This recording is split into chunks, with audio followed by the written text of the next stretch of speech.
Today, I'm joined by Kapil Sharma, a leader working at the intersection of business, public policy, and global affairs. From advising C-suite executives to shaping conversations around international trade, investment, and economic development. Kapil brings a rare lens into how decisions made behind closed doors ripple across economies and society.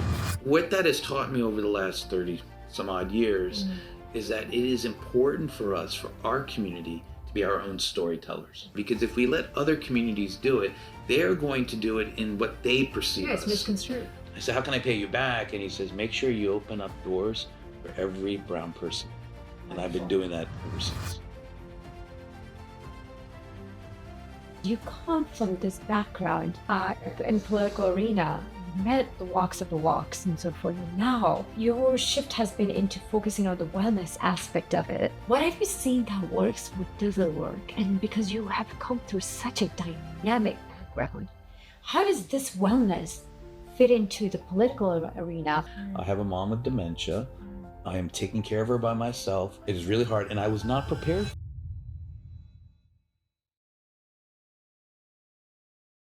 Success isn't accidental, it's the story you rewrite. The moment you stop living by the script others handed you, everything changes. I'm Raz Patel, and on the Raz Patel Show, we go past the polished personas and into the moments that shape us. We explore identity, reinvention, culture, courage, and the unscripted conversations that reveal how people rise, rebuild, and rediscover themselves. These aren't interviews, they're turning points. The calls that shift perspective and sometimes an entire path. When life reshapes you, when clarity breaks through, when boundaries shift, that's where the real journey begins. The Raz Patel Show, story rewritten, voices awakened, journeys redefined. Welcome to the Raz Patel Show. I'm Raz Patel, and this is where we go beyond the surface to understand how real influence is built across industries, across borders, and across systems that shape our world. Today, I'm joined by Kapil Sharma, a leader working at the intersection of business, public policy, and global affairs. From advising C-suite executives to shaping conversations around international trade, investment, and economic development. Kapil brings a rare lens into how decisions made behind closed doors ripple across economies and societies. This conversation is about something bigger than business. It's about how strategy, diplomacy, and leadership came together to shape the future of U.S. India relations and global. Welcome, Kapil. It's so wonderful having you today. Thank you for having me. Gosh. So, Kapil, before we dive into all these wonderful questions on public policy, global growth, and so forth, let me get a little bit of insight to who you are. Because before the cameras were on, I was having a wonderful discussion with you where this whole journey started, right? So give us a little bit of insight to who Kapil is. Why do you have this passion on public policies and global growth? I will try to give a very abbreviated Please. version. My parents are immigrants from India and moved to the United States in 1972. I was a year old. Wow. And moved to actually a small part of Jersey where there are no Indians. So that was And where's that? it's Long Branch, New Jersey. And it's still the same way, or? Absolutely not. Wow. It has changed significantly, but there was a small community because if you're a member of AT&T, which was based out of Homedale, New Jersey. Okay. So there were a lot of emerging Indian Americans there, in terms from a community perspective. Right. I grew up very much as a coconut, and in which my parents really wanted me to assimilate as much as possible because of the hate crimes and discrimination that they faced. Yeah, of course. And so ended up making my way to Rutgers University and got involved in student activism there. Surprisingly, because most of my friends at high school thought I was very quiet. But I got involved in representing our community at the university level, mainly to bring our issues and our concerns to the university. What I saw as a sophomore during my sophomore year at Rutgers was that we were consistently passed over. Yeah. Our issues were consistently passed over. We never received funding. And for someone like me who wanted to use the university as a way of learning more about my culture, learning more about our community, learning more about who I was, my identity, Right. I wanted to use the university to help me to get to that point. Right. And that's how I started. I became a student activist, learned a lot about our community and what our challenges were, and then eventually made my way to Congressman Frank Pallone's office. Yeah. Just happened to, right?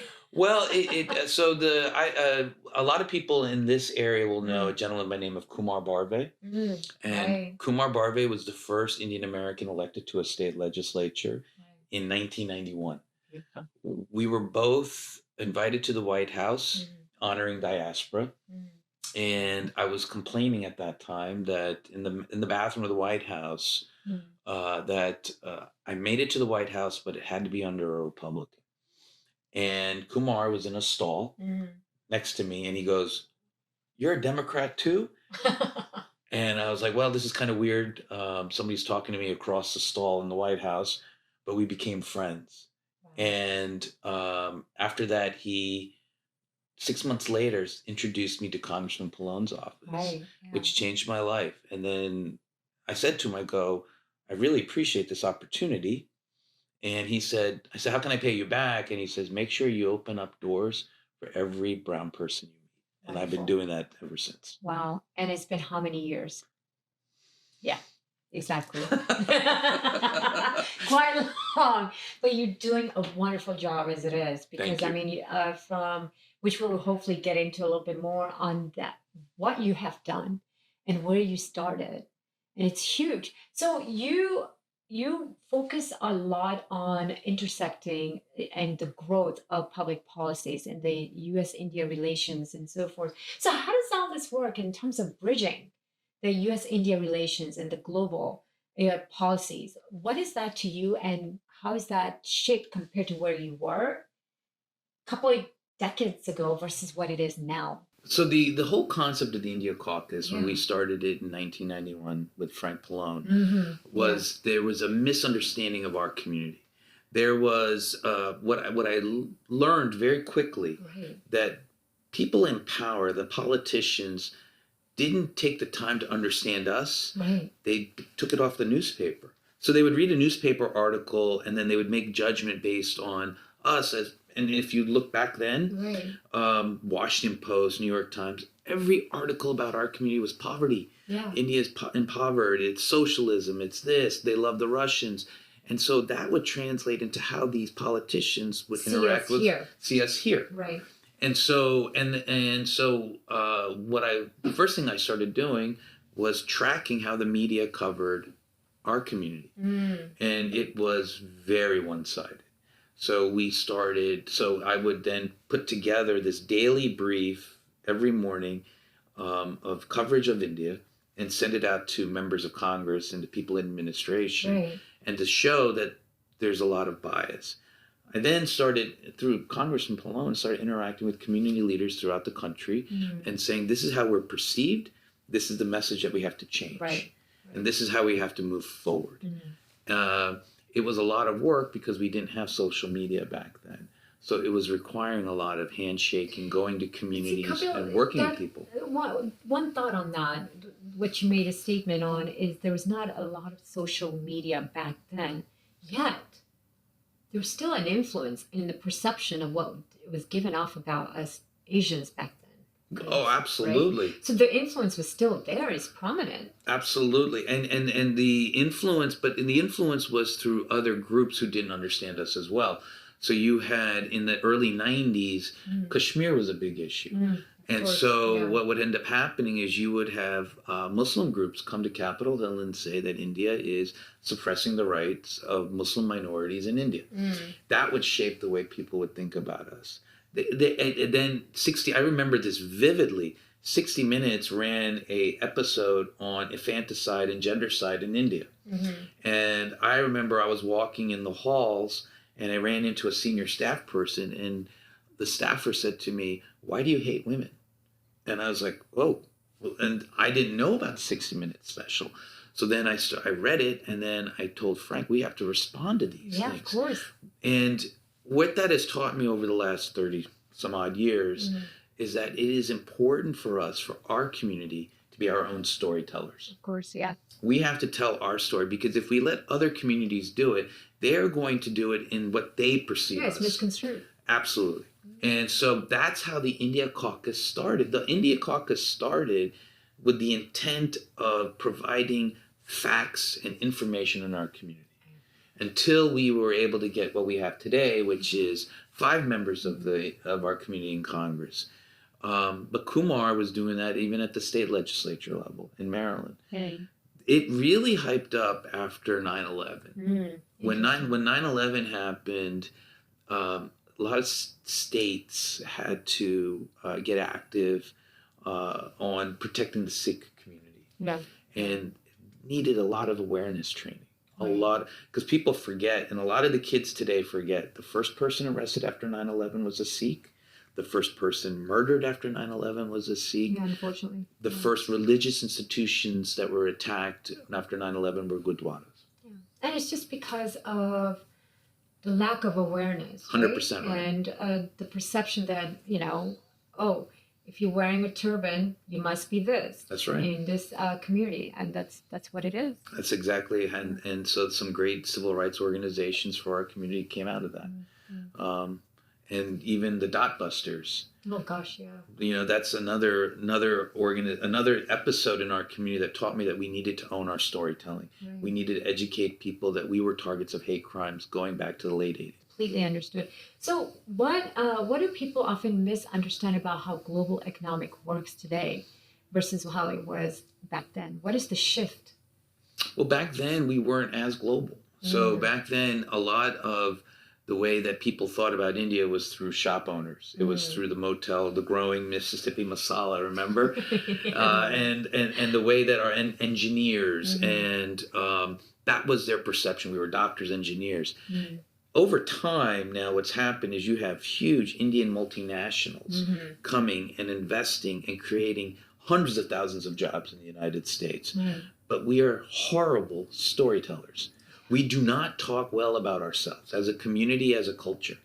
And so we are doing a lot for economic growth in the United States, but people in the U.S. government or in state governments are still not fully understanding or aware. So we are constantly educating people. We are constantly trying to use facts and to say, hey, look, in this global economy, India is now the 4th largest economy in the world. By 2075, it'll be the 2nd largest economy. You need to take time to understand what is India and what are Indian companies doing. Right. And to that, hold on, and we'll be right back in further understanding about the global economy and the global growth between U.S. and India relations. Thank you. Welcome back to the Raz Patel Show. I'm here with Kapil Sharma, and this conversation is about how systems actually function in real time, where business, government, and diplomacy align where friction begins. So where do business, government, and diplomacy work best together, and where do they tend to break down? So Kapil, we were talking about so many different diasporas, right? The relationship that we have and the way we have settled into of who and what our identity is, right? In order to make a sound impact in our nation is our country here, the States, because let's face it, we are Americans and we're proud of it. But how are we continuing our diplomacy, our identity to tie the country in India and as well as us together? So help me with that, because that's a challenge on its own. It's a great question. It's an insightful question. If there was an easy answer, I wonder if we could do that. I have found over the years that one of the easiest ways of people understanding or appreciating our culture from home to here in the U.S. is over music and sports. And look at the success of Durandar. I don't know if you've seen the movie Durandar. Oh yeah, I love it. The 1 and 2. Yes. Absolutely. And I mean, granted, it's 7.5 hours, but it flies by because of one thing: action and music. Yeah. And the music is a great combination of both East and West. Right. And it makes it a way where my kids here who are born and raised can actually watch it. And relate to it. Yes. Not necessarily the violence, I hope not. But relate to the music. But to the music. Yes. And so it's fusion at the end of the day. Exactly right. And so when I found out when I was doing political activism, the largest groups I could get to show up in our community was when I had a Garbaras or a Bhangra. Live Bhangra, live Garbaras, and people would show up. If I wanted to talk about discrimination and immigration, I get 20 people. So I would combine the two. Right. And sure enough, people would come, and then we would talk, and people would listen. The hardest part, execution. Absolutely. And even in business, you were talking about in the beginning about business and diplomacy. Right. In this country and in generally all around the world, it's easy for the government, diplomats, and businesses to come together and say, okay, this is the problem. Where it breaks down, how do you do it? Right. The strategy. The strategy about doing it, that's where everybody falls apart. And that's why, for example, jobs. Nobody can figure out how do you actually execute creating more jobs. So how do you, Kapil? What are your thoughts on that? I think we have to be honest about jobs. I've said this for the last probably 6-7 years. We do not talk about jobs in a positive way. So in our community, for example, you are told the minute you are born that you are going to go to college and you're going to get a job as an engineer, doctor, lawyer, or run for office. But the reality is that in today's world, probably the most successful people I know aren't going to college. Right. They're electricians, they're plumbers, they're carpenters, they're home builders. The traders. Exactly right. Nowadays, that's what's needed. That's exactly right. And I think that what we have done is we have demonized certain types of jobs in this country. So when and the other thing we have to do is when we talk about these jobs, we have to talk about them at a much earlier stage in a child's life. So we need to be talking about jobs when they're 4th grade. The same way that the Indians do, the Chinese do, and a lot of other cultures. But not just more so, or unless I'm wrong, help me if I am. It's when you're saying at the 4-year-old child, it's not just simply saying, what do you want to be when you grow up? It's understanding, okay, it's okay not to be a doctor, but giving that environment to grow and nurture.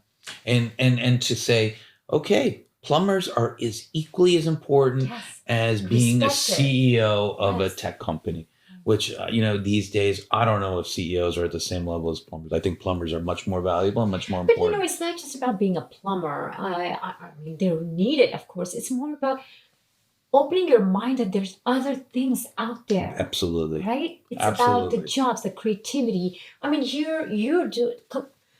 your parents think you were going to be in diplomacy? No. And, in fact, they had a puja when I told them that I was going to work on Capitol Hill. No joke.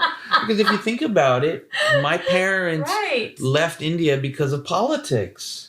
And then here you are, there's our kid now walking around wearing a bow tie, hanging out with these politicians that are corrupt and evil. Because my dad always viewed politicians as, and they did. I couldn't believe it. The best part was and very funny, was my dad said, I can't get you married. Who's going to marry you? You're working on Capitol Hill and you're making $25,000 a year and you're a lawyer. Nobody's going to marry you. And then he was reacting to what he knew. Yeah. And so you're 100. It's the safety thing at the end of the day back then. Yeah, but I think. What is it now? Is it still a safety issue? Is that why we're still so stuck on, no, this is the job you need. This is what you need. What's creating this sometimes the turmoil in people's mindset? I don't think it's a safety issue. I think it's an awareness issue. Okay. I was working in Arkansas helping a company try to create manufacturing jobs. Mm-hmm. And even in Arkansas, they were struggling because they thought a factory job is this dark room and you're sweating and you've got grease all over. So what we did is we took the parents first. Mm-hmm. brought the parents in to see what a modern factory looks like. Right. Then we brought the kids. See. Because the same way that, and this is your old background, the way that you can get parents to kind of change their bad habits is get to the kids first, and then the kids pressure the parents. Right. It's the same. It's take it the other way around for jobs. Get to the parents first. Let them know that these are great careers, and then they'll influence their kids into moving into it. So it's just reversing it. Right. No, you've made a good point. So let's go back to the strategy. Yeah. In terms of strategy of how you are able to create a movement in bringing the folks together, what are your thoughts on that? How have you helped in that area? What are the challenges you've noticed and that you've overcome? My strategy has evolved over years. Initially, when I first started, I was like one of those angry dudes, and I just get everybody angry, and we'd fight the power. I mean, that's like I grew up with those types of movies. Over time, what I found was that people are tired of anger. I think we're feeling that now, even right? Everybody is just tired. Extremely tense at the moment. It is, and it's exhausting. So what I try to do is I try to be much more upbeat, much more positive, and I focus on commonalities. Interesting. What connects all of us, and how do we move forward? I'm no longer focused on separating us. I think our community, our diaspora, focuses way too much on differences and not on commonalities. Right. And so the work I'm doing with Sunny Singh and the Global India Collective is trying to find how do we become more unified? Absolutely. How do we become more together? Right. And that is both a North Star for us, but it's also a challenge for us as well. Because Indian diaspora experience in Boston is different from where you were in North Carolina, right? Absolutely. And so your experiences growing up in a very different community, your way that I can connect with you is entirely different than someone growing up in Chicago or Boston or even in Hoboken, Jersey City now. So how can you bridge this alignment? We have to talk about our kids. Okay. And the next generation. We have to say, okay, what kind of environment do we want to be in? What environment do we want to see where our kids can be successful? So yes, Boston experience is very different, but I guarantee you, if you have children or the next generation of the community, they're going to move to a different part of the country probably, and they're going to have to be, and we want them to be in an environment in which they can succeed. So we have to own our own story. We have to amplify our story, and we have to work to make people comfortable about who we are as a community. You know, there's an interesting point that you just made, which I think a lot of people in this country, our beautiful nation, we can relate to, is that most of our children, and it's a good thing that we are, because we're global, is that most of our children, we can see them going to different country to work, to stay, to live, and so forth, because it's become a global dynamics environment nowadays, thanks to social media and thanks to us coming together. However, how do we make sure that our children also find that this country still has opportunities for us? You know, because I'm seeing that shift. So in your world, Kapil, what can we do to bring awareness and that commonality, that togetherness for children to say, yes, the U.S. also has a lot of opportunities for us? It comes down to how we talk about it. Think of it this way. My kids were born after 9/11. Okay. I will challenge you this on two fronts. And I'd ask you this question. Tell me the movies that are being produced over the last 15 years and the messaging behind those movies. And I ask kids this all the time. Tell me one fun movie you watched in the last 15 years. It'll surprise you their answers. And then two, tell me anything that they have to look forward to after 9/11. They've had a housing crisis. They've had financial crisis. They've had wars. What is it what would they be happy about? What are they looking forward to? When I grew up in the 80s, I had such great movies, the 16 Yeah, Candles, peaceful. fun movies. And the market was growing. And like when I graduated college, I was like, I'll get a job. There's no problem. Kids can't find jobs now. Yeah, it's They're tough. angry. And to that, we'll come right back to that. Hold on to that topic because I have a lot to discuss on that. So, alignment sounds ideal, but real leadership happens in the gaps between systems. Next, we explore sustainability and long term impact. Stay tuned. We're back, and now we shift into sustainability, impact, and responsibility because growth today is not just measured by profit, but by long term values and contribution. So, before we continue on that topic, Kapil, let's just finish our thoughts in terms of the children because that's important for all the viewers at the moment.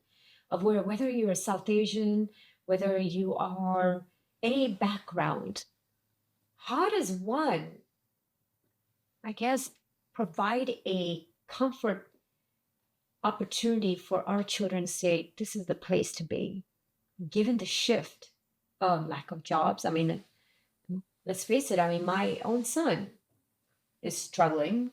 And just because of if normal professionals are losing jobs in the government, and by 20,000, 30,000 truckloads of them, how's that impacting our children, right? I mean, they're going to be clearly scared and would want to look elsewhere. So, what are your thoughts on that? What can we do? I think it's about what we said before. It's how we talk about jobs, how we talk about success, and we need to be honest. I think that politicians and companies are afraid to be honest about jobs. So if I look at the tech industry over the last, let's say, 4 or 5 years, they have laid off tens of thousands of people. And what do they all say? Both companies and politicians say, they will find a new job. We went through, remember But that's just so passive, absolutely. right? And so then what ends up happening is that through technologies and efficiencies, you need less and less people. I mean, what is the largest cost for any company? It's people. It's not operations and it's not systems, it's actually people. Yeah. So they keep finding ways in which to make their workers more efficient. So as you continue to lay more people off, what are the new job opportunities that are being created? In India, for example, people don't realize this. They have to create 1 million jobs a month. Tell me any sector or industry in the world that can create 1 million jobs a month. Hardly. You can't. Yeah. So that is why I don't think, and I get in trouble for this, but I'm going to say, I don't think Indians are smarter than most other cultures or other people. I think we have to work harder because if you don't work hard, you die. Right. And you bring that work ethic and you bring it to the United States. In the United States, you don't die because you don't have a job, because we have safety nets. And so the question is, how do I motivate and get my kids to think differently? Your new generation. The new generation. So I have to show pride in whatever career that they pick. I need to say that white collar is not better than blue collar, that a job is a job. And that I am not going to judge you on what you do as a job. I'm going to judge you as what kind of person you become. Mike Tyson said it the best, and I always love him for this. There was a podcast in which he said, the podcaster asked him, how do you want to be remembered as the greatest fighter of all time? And he goes, I just want to be remembered as what kind of father I was. Oh, nice. And I said to myself, that's what I want my kids. Doesn't matter what job you have. Is how are you in the community? How are you with your family?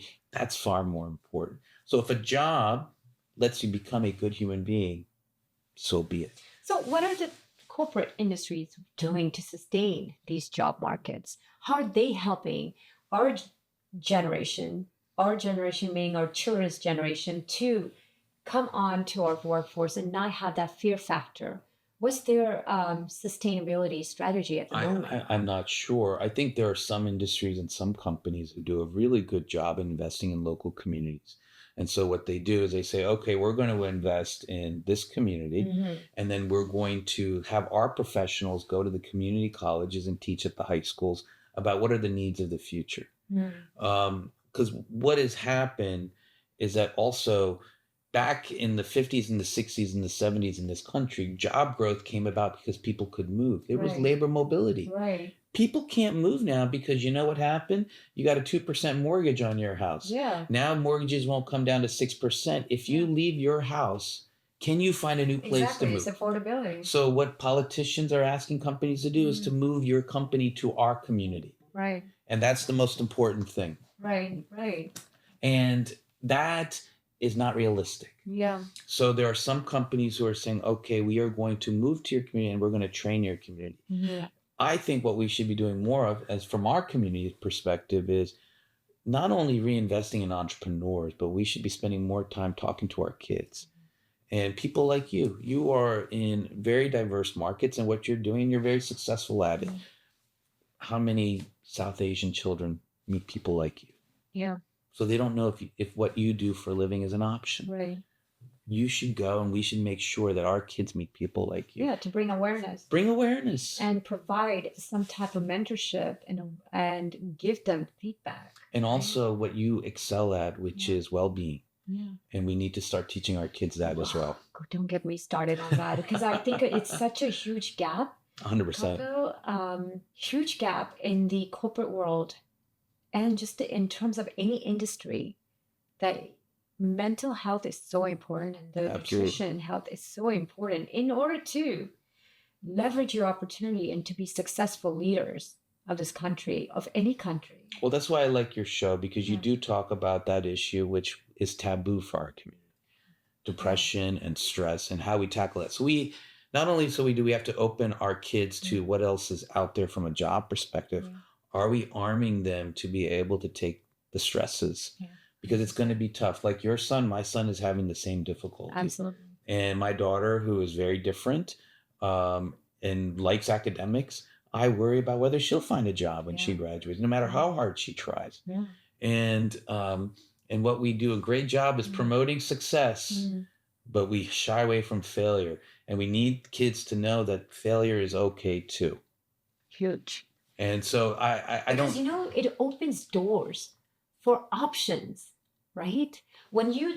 That's one thing I talk about when it comes to failures, and not to steal away from your moment, is is that, just piggybacking on that, is the children have to understand if something they perceived as a failure is not really a failure, because it's opening doors to other opportunities they haven't looked at. Right? And so you were talking about policy and government. We need to teach that. Yeah. That needs to be brought into the schools at an early age. It not all parents, your kids are lucky, they have you. So you're equipped to teach them this. But not all kids have a Raz at their home. And so where are they going to do it? Well, they're going to have to learn it in school. Somewhere. They're going to have to learn it somewhere. So whether that's at our gurdwaras, whether that's at our temples, whether it's at our churches, we need to find opportunities to teach kids that. And so from a policy perspective, I think we need to start pushing that well-being and whole being into our schools. And our community needs to be a better job of accepting that as well. And when you come, so that's a good point, Kapil, and that's a good strategy of starting at the grassroots, starting where the mind is tender and young, to implement the thought process of expanding, of nurturing, and bringing ideas into their mindset while keeping them healthy and happy. Because we actually forget, honestly, that happiness is an important aspect of it and the biggest element. And so my boss, Sunny Singh, from Roundglass, he tries to bring those teachings from our culture. And it's our culture. So it's not religious based, it's our culture, which is the Indian culture, and bring it here because it's based on these long traditions of mindfulness and well-being and whole being, and say, okay, can these be converted into a policy here in the United States? So we want to start a wellness caucus on Capitol Hill. We want to bring this to the schools. We need to implement more and more of this. Our schools, I don't know if they're focused on making sure that our kids are prepared for disappointment and failure. Wow, that's huge. So when it comes to let's talk about Roundglass. what is Roundglass doing at the moment? Let's hear about, what your company does in terms of bridging and being this a pillar for opportunities with the country at the moment. So Roundglass itself is a whole being company. They call it whole being, not a wellness, because whole being is that it's a 360 degree. So it requires mental stability, physical stability, all different types of stability. What Sunny is trying to do, and what I agree with, which is to teach people to make it aware and to democratize it, to make it free for people. Interesting. He is a successful businessman. He's been blessed with great wealth and freedom. And so he wants to democratize all of this and make it accessible. And then once you make it accessible to people, then they'll feel more open to bringing it into their lives. Now he is from Punjab, and so a lot of that influence comes from India. Okay. So it's bringing that Indian approach to the U.S. and to, like I said, democratize it. And so he goes to Capitol Hill and he talks to people about it. We talk to campaign workers. Wow, yeah. We talk to staff. We talk to a lot of different people about how to handle stress and how to handle stress effectively. Right. And that's huge. It really is. It really is. But we need to bring it to lower levels. I think that it's never too late, right? But I think it's never too early either. So in your experience with this, that's a nice shift. So in your experience, Kapil, because you come from this background in the political arena, you met the walks of the walks and so forth. And now, just like me, your shift has been into focusing on the wellness aspect of it. What have you seen that works? What doesn't work? And because you have come through such a dynamic background, how does this wellness fit into the political arena? How does this wellness fit into the global policies that you have worked in? So if you go and you talk to any governor, any politician around the country, they will tell you the number one issue is depression. Absolutely. It is depression, and social media doesn't help. Oh, it's so because social media now is forcing people to be at home. We are a species where we're based on this, talking, interacting, not looking at our phones every 5 minutes. I mean, since even during our breaks, you haven't looked at your phone once. We can do that. I don't know if our younger people can do that. And so it is the pressing public policy issue to date besides jobs. And so the question is, how do we talk about it? How do we talk about it in a positive way? I don't think there's any politician out there that talks about it in a way in which people can understand it. So we do need to have understand from a human element. And talk about it in a way in which people are not embarrassed to talk about it. Yeah. Because I mean, not to get into personal stuff, but I wasn't trained for whatever ups and downs that I've had over the last couple of years. Let's take it from a diaspora perspective. This is actually my most pressing issue. I have a mom with dementia.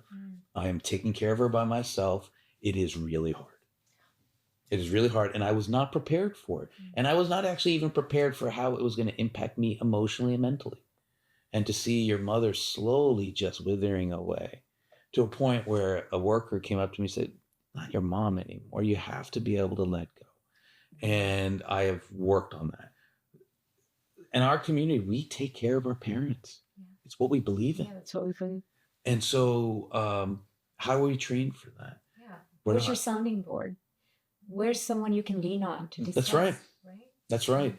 And so it becomes a challenge. So you realize that this is something we should be teaching in the schools, because it's not just, it's forever. It is something that will help us succeed no matter what we do. It's equally as important as math. And hold on to that thought. There would be like that. Intention. Impact is not just intention, it's execution and alignment. In the final segment, we explore leadership, perspective, and global influence. Welcome back. This conversation has been about global systems, strategy, and impact, and many more things. Now we close on leadership, as you've been hearing, perspective, and long-term influence. Oh my goodness. I think we've covered all those topics, Kapil. I don't know if we have anything left. I'm going home. I'm just kidding. So it's been a rewarding experience to be speaking with you thus far, Kapil, just because we've touched on children, about the job market, about the South Asian diaspora, about the global policies, and where the shift back then to where we're seeing the shift now. So, in terms of all these aspects, Kapil, let's hear about you. What are you seeing, and what do you hope that the next few years and a decade from now, where do you see yourself to be, and what changes do you want to implement? I think you're the first person to ever ask me that question. Thank you. I've not really thought about it. I mean, I do aspire for, it's going to sound very kumbaya-ish, but it's true though, right? You just want people to relax. You want people to enjoy life. You want people to, in communities, to really aspire for some kind of harmony. And this is going to sound weird. Back to the way when I was in the 80s, I felt like 80s and 90s, where I felt like I didn't know my neighbor. Yeah. I felt like I could 100%. Talk to people. I mean, was it perfect back then? Of course not. I'm not Pollyannish. But I felt like today, kids today can't be kids the way we used to be. We can't just go have them ride a bike until they get hit. That's right. I'm being serious. Like yesterday, Kapil, as you're mentioning, just sitting here, watching some TV or whatever, and then my husband comes in and he's like, "Oh my God, guess what?" I said, "What?" A poor kid, a 12 or 13-year-old, was riding his bike, crossing the intersection, and a car just hit. So, and he wasn't moving, just like that. So it's become that risky, that dangerous now. I'll tell you what's even, I'm the great dancer that I am today because I could practice dancing and being a stupid dancer back then and not worry about somebody recording it. Kids don't dance today because they're worried about being recorded. Yeah, being judged. Exactly right. And that just steals this ability for young people to make mistakes. Right. And I mean, I am thankful there was no video recording devices when I was in college. Kapil, you and I need to record and have a dance off, okay? I think we would do great. I don't know. I think you'll kick butt and I'll throw out my back. But the thing is that that's what I want. I want kids to feel like they can make mistakes again and not be punished for it. I think that would make me happy. That let children be children, let them make mistakes, let them grow up, and hope that, it's not recorded, it's not forwarded, and it becomes this. And that's what I hope. I also hope we do get some real leaders. I think back to the time when I was working in politics in the 90s. There were some really good leaders. They weren't, again, not perfect. Right. Were they corrupt? Sure. But they were still some inspirational leaders. I will, again, challenge anybody. Give me inspirational leaders. Yeah. Give me inspirational leaders that are in the world today. They're shifting the country. I think today people are focused more on pats on back than they are in actual change. And that was what bothers me. I don't know if the system today, the political systems around the world, are enabling for real growth, real leadership, and for communities to work together. So now we have, we boycott freedom of speech. People can't be free to speak how they want to speak. When I was growing up, I wanted to know everybody and their views because I wanted to know the guy that hated Indians. I never discouraged free speech. I was like, speak up. Well, we need the free speech, and of course, to filter through the facts versus fiction. And now we don't know what's the fact. How do I also fiction? You and I grew up in communities where there were not many Indians, and you know what? I think based on our interactions with us, you educate people. Right. You can't educate people if you don't know what they think and what they believe. And I want more and more people to actually work and talk and educate. Right. You can't even do that anymore. Education is a key. You can't talk to people anymore. I can't tell people, hey, you know what? This might not be the right thing to say. Right. This might not be the best thing to say. Advocacy I think it's missing. What do you think, Kapil? Well, missing? Advocacy. Yeah, a lot of things. I think empathy is missing. Empathy's missing. It's just how, like, properly to say, how do you do? Yeah, Or I care about you. yeah. Or, respect the elders or respect the youngers. Um, Anything and everything is just shifted. So I agree. Back in those days, it was there, or at least it was thriving to be there. So, yes, we need to bring it back. So, how do we bring it back? How do we shift the dynamics that, how do we make sure that policies and the global change, all that is working in tandem, working together to shift into a positive movement? I think the first thing we need to do is we need people to feel economically secure. There is a lot of similarities between Bernie Sanders, Donald Trump, and Mamdani. Mm. What are they? They are populists. And what are they doing? They are talking about and they're capturing the insecurities people have. Mm-hmm. What is most people insecure in right now in the US? It's about jobs and their economy. Yeah. And so they have different solutions to it. And one is very inarticulate, but that is what is the problem. And so people will take a rider on Trump, not necessarily because they like the way he talks about people, but they think, okay, this guy's unfiltered. He's going to expose why I can't get a job. Why are people angry at H-1Bs? They're angry at H-1Bs because they feel like they're taking jobs. It comes down to one simple thing. It's economic security. Once we take care of that, everything else will flow. Because again, dating myself, when I was graduated college, I was not worried about a job. Right. I go to the Smith Business School at University of Maryland, and I ask those graduates, how many of you are worried about it? More than half the room raises their hands. Absolutely. And so that will drive their mentality and their mindset. We also have to start not focusing on individualism anymore. We need to start focusing as a community. I think we went through a whole phase of our society where it was okay to identify and focus on you and be proud of you. You should, but you should also be focused on your neighbor and your other people, because the only way we're going to overcome this is through community. Right. And that's what we need to do. So we need to take care of the economy and everything else will flow. Okay. So how do you bridge the economy with your expertise and knowledge about the human factor? Our policies have to be far more empathetic. And do that. Or give us some we ideas. we have to elect the right leaders. Right. We have to elect the right leaders. We have to get the right people in place. We have to not focus on party power. At the end of the day, I really do think that people in the Republican Party and people in the Democratic Party want to do the right thing. It's how they get there, which is what the approach. It's the approach that really is where the difference is. But for example, I don't disagree with many things that the Democrats want to do. Maybe I disagree with how they want to get there sometimes. Right. So I think we just need to, as a country, come into and say, okay, let's focus on the economy first. It's a big problem. And let's take care of that first. And get our governors and our states. And we also have to stop being lemmings too. I get frustrated. Do people know who their state legislators are? Do they know in Fairfax County, one of the largest counties in the country, do most of our community know who or do they care?